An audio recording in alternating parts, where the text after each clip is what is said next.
Hi guys, my name is Juan Delgado. I'm a music producer based here in Miami, Florida, and I'm very happy to be with you here sharing a little bit about my career, my life, and my experience through all these years. Can you tell me a bit about your career path and what led you to the role you play today? My career path started by me realizing I was studying the wrong career. I was in college for 4 years studying business and accounting.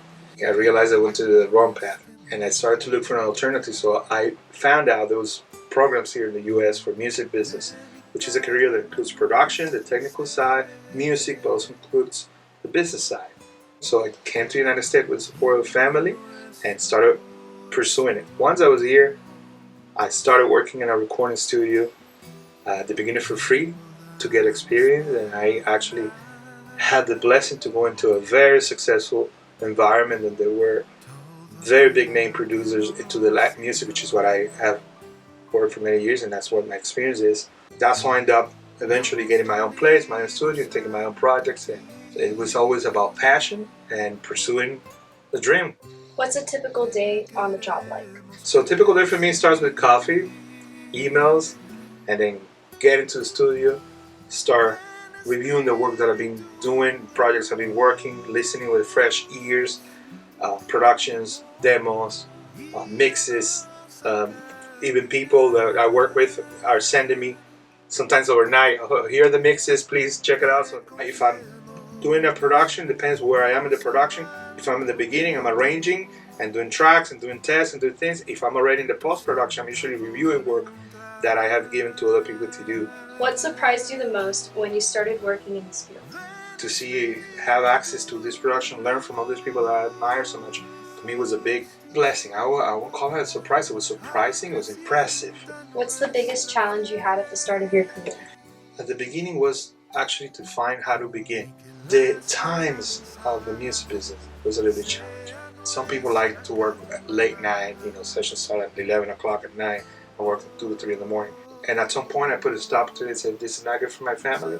So I searched for alternatives and I switched because I was not willing to anymore work on those times. What are some of the biggest challenges you face day to day?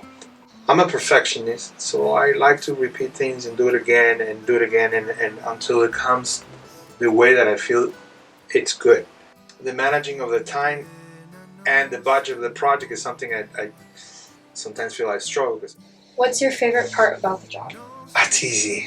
It's bringing people's talent together. When I get to listen to this finished work, that's a joyful moment for me. What's your least favorite part about the job? The least favorite part is having to deal with money and having to let the money dictate what can be done. The artistic side doesn't want to know anything about money. How is your industry changing due to the pandemic?